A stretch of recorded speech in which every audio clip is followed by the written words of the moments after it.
여러분은 뉴욕 하면 무슨 생각이 드십니까? 아마 나이 좀 드신 분들은 이 사진이 제일 익숙하실 겁니다. 엠파이어 스테이트 빌딩이죠.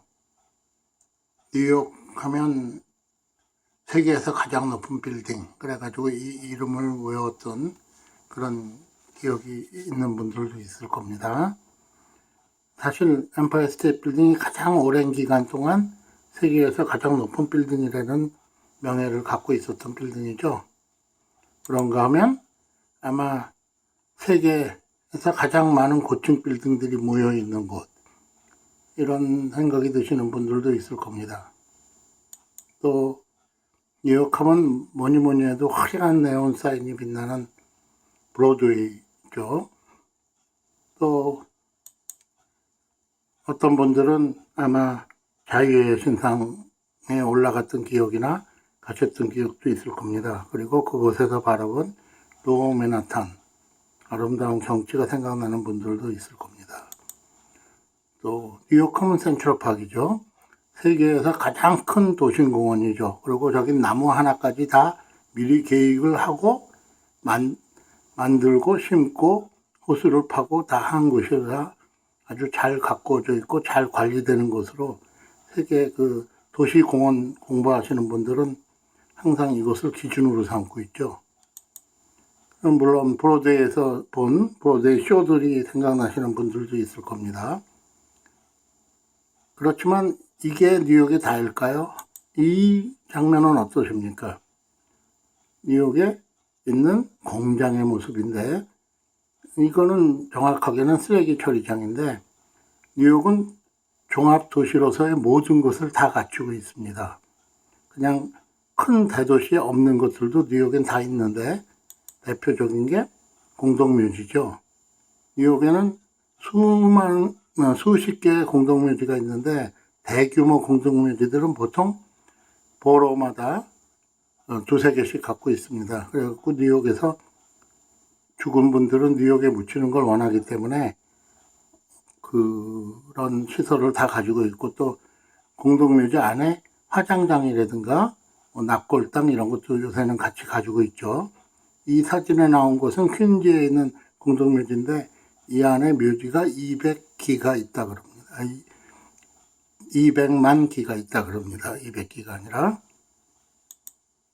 그래서 뉴욕은 이렇게 생겼습니다.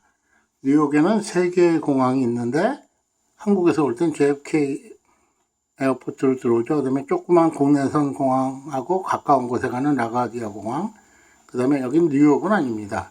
뉴저지에 있는 뉴욕 인터내셔널 공항이 있고, 여기가 자유의 신상이 있습니다. 그래서 뉴욕은 5개의 보로로 구성이 되어 있는데, 맨하탄, 또 브랑스, 퀸스, 브루클린, 스테튼 아일랜드.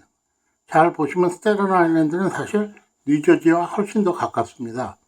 뉴욕은 좀 멀리 있는 편으로 육로로 들어가는 방법은 유일한 방법이 여기 있는 브릿지, 베라자노 네로스 브릿지고, 또 배를 타고 맨하탄에서 가는 방법이 있습니다.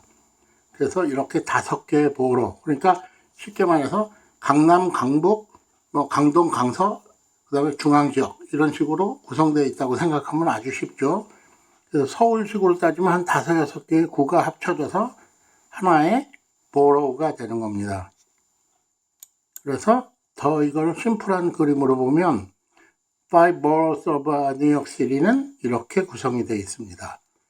그래서 하나씩 한번 살펴보기로 하죠. 어떻게 어느 보로에서는 어떤 것이 유명한가. 앞에 봤던 모든 그림들 다 이 맨하탄 섬에 있는 거죠. 뉴욕은 모두가 섬입니다. 서로 다른 섬으로 구성되어 있는데, 그래서 이 맨 아래쪽에 파이낸셜 디스트릭트, 여기가 월스트리트라고 흔히 얘기하는 데죠. 차이나타운, 트라이베카, 소호.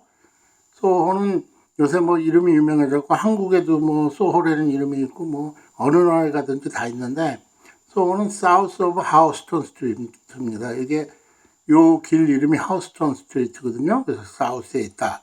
그래서 북쪽에 있으면 당연히 노호겠죠. 그리고 2개의 다리가 연결이 되는데, 이쪽에서 이게 브루클린 브리지, 맨하탄 브리지. 이건 윌리엄스버그 브리지죠. 퀸즈 쪽으로 연결되는 거. 그다음에 그리니치 빌리지, 우리 한국 유학생들이 젊은 사람들이 오면 제일 좋아하는 동네죠. 이런 식으로 해서 이 가운데 동네 이쪽을 가머 디스트릭트하고 여기서부터 여기를 미드타운이라 그럽니다. 미드타운, 중간 동네. 그 타임스퀘어도 거기에 속해 있죠. 그리고 센트럴파크이 정확하게 직사각형으로 돼 있고 그 왼쪽 오른쪽이 어퍼 웨스트, 어퍼 이스트.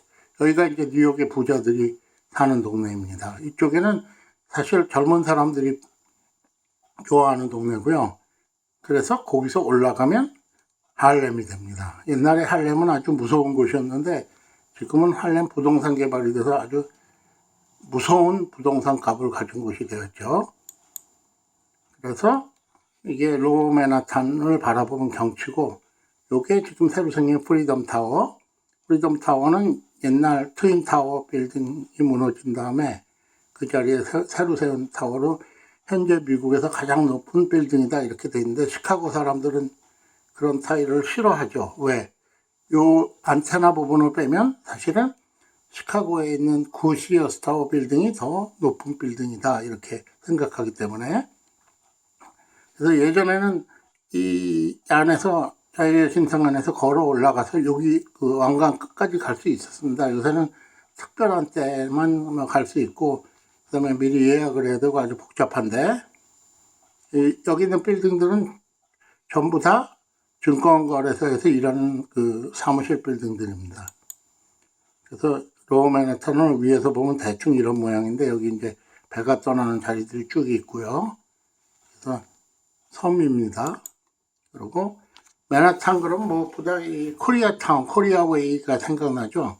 지금은 웨스트 32가 쪽으로 좀 줄어들었는데, 브로드웨이하고 아주 뉴욕의 중심가에 해당되는 곳에 코리아타운이 있는 게 굉장히 자랑스럽죠. 그런데 예전에는 1980년대만 해도 한국 사람의 위세가 대단했습니다. 보통 27가에서 시작해서 32가까지 브로드웨이를 따라서 거기가 뉴욕에 도매상들이 모여 있었는데, 그 도매상 주인이 대부분 다 한국 사람이었습니다. 그래서 그때가 어떻게 보면 한국 이민자들의 전성기였죠. 그냥 맨하탄 한 중간에서 그 도매상을 싹쓸이하고 있을 테니까요.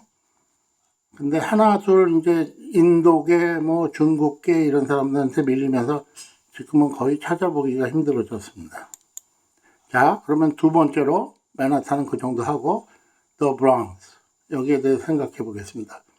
브롱스는 사실 굉장히 underestimate 된 그 보로죠. 한국 사람들한테는. 왜 그러냐면 위험하다고 생각을 해가지고. 그렇지만 브롱스에는 뉴욕의 최고 명물인 양키 스타디움이 있고, 양키스 팀이 브롱스에 속해 있습니다. 그래서 브롱스의 다른, 양키스의 다른 이름이 브롱스 바마스죠. 바마, 폭격기, 폭격. 그래서 양키 스타디움이 있고, 또 전 세계 사람들이 전 세계 10억 개의 가짜 마크가 이게 있다 그러는데, 이게 뉴욕 양키스 로고입니다. 사람들이 뜻도 모르고 그냥 NY 써있으니까 뉴욕이다 이렇게 쓰는데, 맥주는 또 다른 로고를 쓰고 있기 때문에 이건 뉴욕 양키스 로고인데, 그냥 모자든 옷이든 아무데나 이걸 막 뭐 그냥 붙이고 다니고, 전 세계 어느 프로그램을 보니까 네팔 어느 산속에 있는 아이들도 이 모자를 쓰고 다니고, 또 얼마 전에는 보니까 한국의 유명 연예인이 긴 코트에 뭐 이 마크를 탁 붙이고 다니는데, 분명히 양키스에서 그런 걸 판 일도 없고 라이센스를 준 일도 없을 거기 때문에 그거는 불법복 제품입니다. 그런데도 뭐 연예인이 자신 있게 입고 나와서 자랑스럽게 돌아다니는 거 보고 좀 뜨악했는데, 뉴욕의 상징 뉴욕 양키스가 바로 브롱스에 있습니다. 그런데 브롱스 이미지가 나빠진 거는 이거죠. 최근에 25년 전에 나온 영화인 럼블 인 더 브롱스에서 제키 찬이 뭐 싸우고 뭐 깡패들이 와서 두드려 부시고 막 그런 장면이 나와가지고 굉장히 브롱스가 위험한 곳이고 이미지도 안 좋아졌죠. 근데 사실 럼블 인 더 브롱스는 영화 촬영은 토론토에서 했습니다. 캐나다에서. 그리고 그렇지만 브롱스가 굉장히 아름다운 게 뉴욕에서 가장 그 아름다운 동물원과 식물원을 브롱스에다 만들어 놨습니다. 브롱스주는 세계적으로 굉장히 유명하고 큰 동물원이라 뭐 걸어서 다니면서 보기에 무리가 있어서 기차를 타고 다니면서 보게 돼 있고요. 그다음에 브롱스 식물원은 그 뉴욕 식물원이라고 이름이 붙어 있죠. 그 안에서 각종 행사가 많이 벌어집니다. 봄이 되면 난초 전시회, 무슨 장미 전시회 이래가지고 뉴욕 시민들이 꽃을 좋아하는 사람들한테는 최고의 명물 장소입니다. 이거는 그 실내 정원 안에다 브롱스 브루클린 브릿지와 맨하탄 브릿지를 만들어 놓은 모습이죠. 그래서 밤에 무슨 칵테일 파티도 하고 이런 거를 열어서 사람들이 오게 할 수 있게 합니다. 그 다음에 두 번째로 브롱스를 대충 살펴봤으니까 퀸즈로 가보겠습니다. 퀸즈는 굉장히 유명한 그 곳이죠. 한국 사람들한테. 왜? 한국 사람들이 와서 정착한 곳이 대부분 다 퀸즈에 속해 있었으니까요. 그래서 퀸즈 그러면 제일 먼저 떠오르는 이미지가 아마 이걸 겁니다. 세븐 트레인, 7번 전철. 세븐 트레인이 또 특별히 유명한 이유는 지하철 구간과 지상철 구간이 같이 있어가지고 그 지하철 구간에서 지상철로 나올 때 눈이 환히 밝아지고, 또 하나는 가장 여러 가지 다른 민족이 많이 타는 지하철로 유명합니다. 세븐 트레인이. 그래서 세븐 트레인 종점이 플러싱인데 거기가 예전에 코리아타운이었죠. 근데 지금은 이렇게 모양이 바뀌었습니다. 코리아타운은 없어지고 차이나타운이 됐습니다. 그래서 지금 남아있는 분들은 좀 나이 드신 분들, 딴 데 갈 데 없는 분들, 그 다음에 요새는 조선족들이 한국말과 영어가 다 되니까, 한국말과 중국말이 다 되니까 이쪽으로 굉장히 많이 들어오시고 있습니다. 그래도 한국 식품점은 아직 이쪽에 많이 있고 또 식당들도 있기 때문에 한국 사람들이 많이 가죠. 아직은. 재밌는 거는 요 동네가 지하철이 가고 세븐 지하철 밑에 동네인데 이 동네 이름이 코로나입니다.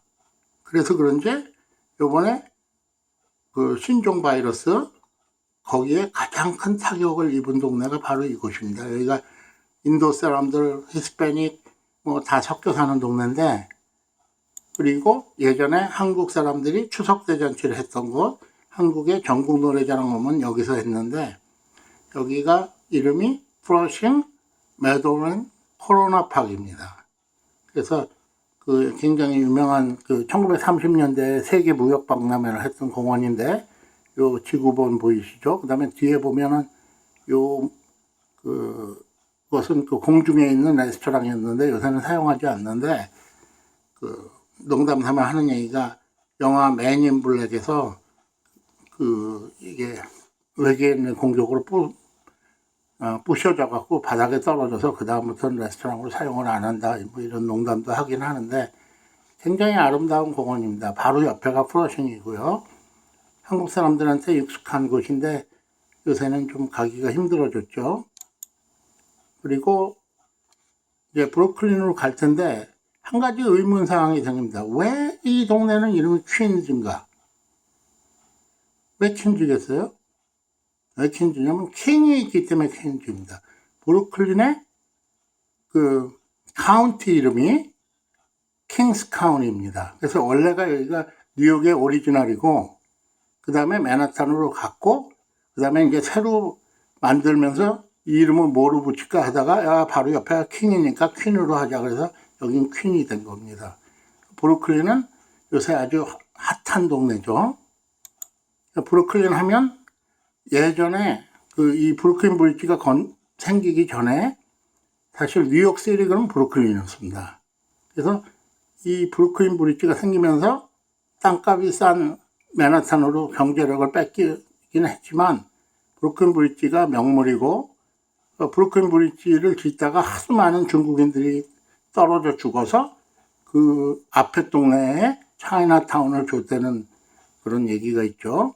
브루클린은 전통적인 도시이기 때문에 이런 타운하우스들 따닥따닥 붙은 거, 브릭하우스들이 유명하고요. 그 다음에 그 프로스펙 파크, 센트럴 파크 못지않은 큰 공원인데 프로스펙트 파크 앞에 있는 개선문, 그 다음에 코니 아일랜드, 세계 최초의 이 롤러코스터 뭐 이런 것들이 만들어준 곳이죠.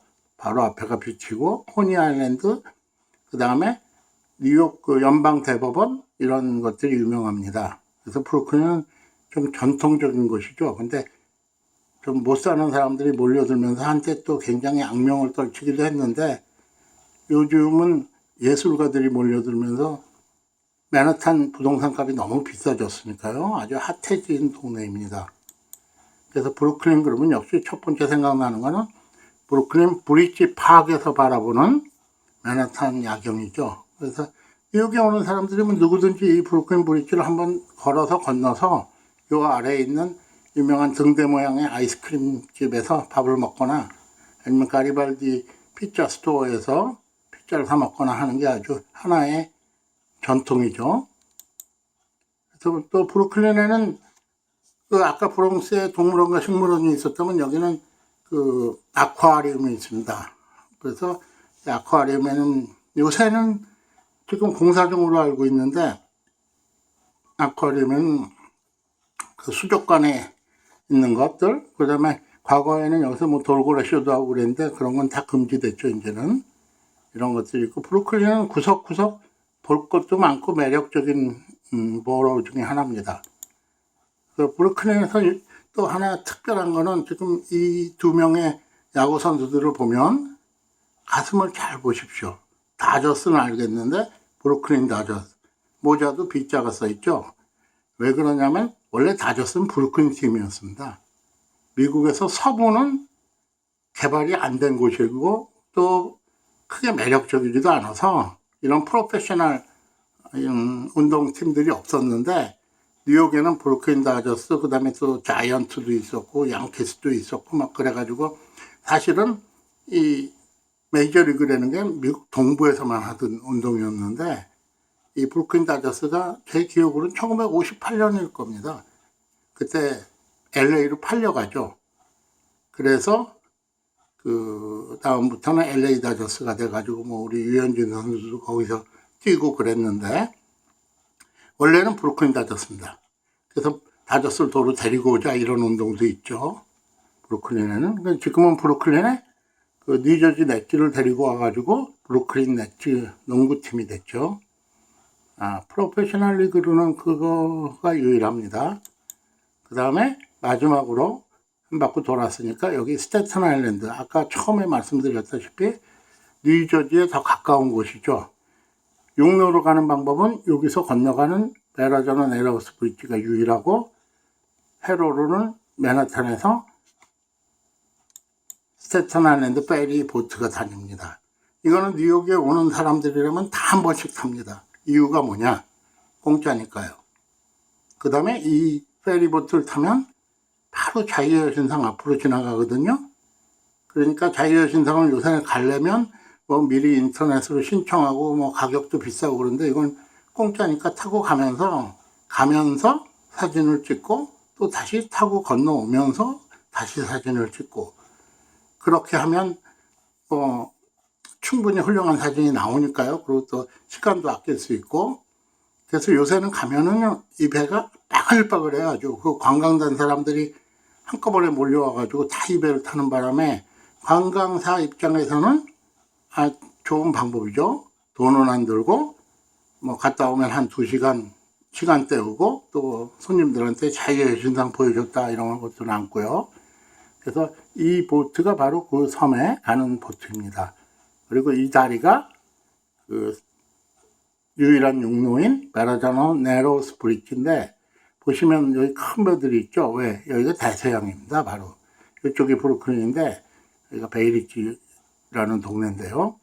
대서양이고 굉장히 높아가지고 모든 배가 다닐 수 있고 이 현수교 서스펜션 브릿지인데 이 두 개의 교각 사이의 거리가 미국에서 가장 먼 그리고 가장 큰 그 2층 다리거든요. 그 서스펜션 브릿지로 알려져 있습니다. 두 번째로 큰 게 샌프란시스코에 있는 골든 게이트 브릿지. 여기에 비하면 아주 작은 브릿지에 속하죠. 그래서 굉장히 크고 높고 또 아름다운 그런 브릿지로 유명합니다. 그렇지만 스태튼 아일랜드는 사실 그 과거에 개발이 된 게 그냥 주택단지로, 또 뉴욕시리에서 쓰레기를 매립하는 쓰레기 매립장으로 개발이 돼서 크게 인기가 있지는 않았습니다. 그러나 쓰레기 매립장이 한 10여 년 전에 문을 닫고 그 이후에 이제 주택단지로 본격적으로 개발을 하면서 이 어떤 매력을 주자 그래서 맨하탄에서 건너와서 놀다 갈 수 있게 공원을 조성하는 사업이 지금 진행되고 있습니다. 요거는 아직 없는 거고요. 사실은 일종의 조감도인데 세계에서 제일 큰 웨일, 그 회전 전망대죠. 그거를 만들자 그래갖고 발표해가지고 아주 야심차게 지금 공사를 하고 있는데 지금 또 이런 일 때문에 중단이 됐죠. 근데 이게 김이 생 게 뭐냐면 발표를 멋있게 하고 나서 딱 일주일 후에 사우디아라비아에서 요거보다 조금 더 큰 걸 발표했습니다. 그래서 만들어지기도 전에 세계 1위를 일주일 하고 그 다음에 세계 2위가 돼버렸죠. 요게 이제 싱글 A 팀인 스테튼 아일랜드 양키스 구장이고 바로 옆에가 페리보트 내리는 데입니다. 그래서 내려서 이렇게 한 바퀴 돌고 구경도 하고 아이스크림도 하나 사 먹고 뭐 그렇게 가는 거로 알려져 있습니다. 그래서 오늘은 뉴욕시의 오게보로에 대해서 알아봤습니다. 그래서 오게보로 다 매력이 있고 오래된 곳은 오래된 대로, 새로운 곳은 새로운 대로 또 다 즐거움이 있는데 글쎄요, 한국 분들이 많이 사는 곳은 요새는 옛날에 플러싱 에어리어에 많이 살았는데 이제 완전히 밀려나가지고 요 맨 끝에 요 팁 있는 데가 베이사이드라고 하는 곳인데 거기 좀 한국 분들이 많이 사시고요. 그 다음에 한국 사람들은 좀 위험한 곳은 많이 안 들어가기 때문에 그 다음에 젊은 분들은 요쪽에 여기 롱아일랜드시티나 아니면 또 좀 안전한 동네 이쪽 끝 뭐 이런 데 많이 살고요. 맨하탄에도 많이 유학생들이 사는데 조그만 방 하나에 뭐 3,000불씩 주면서 그 사는 거 보면 제 입장에선 좀 한심합니다. 부모가 보내주는 돈 갖고 자기 돈도 아니고 꼭 맨하탄에 살아야 되는 이유도 없는데 거기 왜 살라 그러는지. 거기 좋은 건 딱 하나입니다. 무슨 부모들한테는 뭐 교통이 뭐 어떻고 뭐 안전하고 뭐 이런 얘기를 하겠지만 그거 순뻥이고 거기 사는 이유는 놀기가 좋아서. 그렇지만 놀기 좋은 만큼 물가는 다른 보로의 2배라는 것도 아셔야죠. 그래서 오늘 뉴욕에 대해서 간략하게 말씀드렸는데 질문이 있으신 분은 밑에 남겨주시면 제가 아는 한도에서 답장을 드리겠습니다. 지금 딴 동영상에 대해서는 제가 답장을 할 만큼 여유가 없어서 그냥 읽어만 보고 있습니다. 널리 양해해 주시고요. 그럼 또 즐거운 하루 되십시오. 안녕히 계십시오.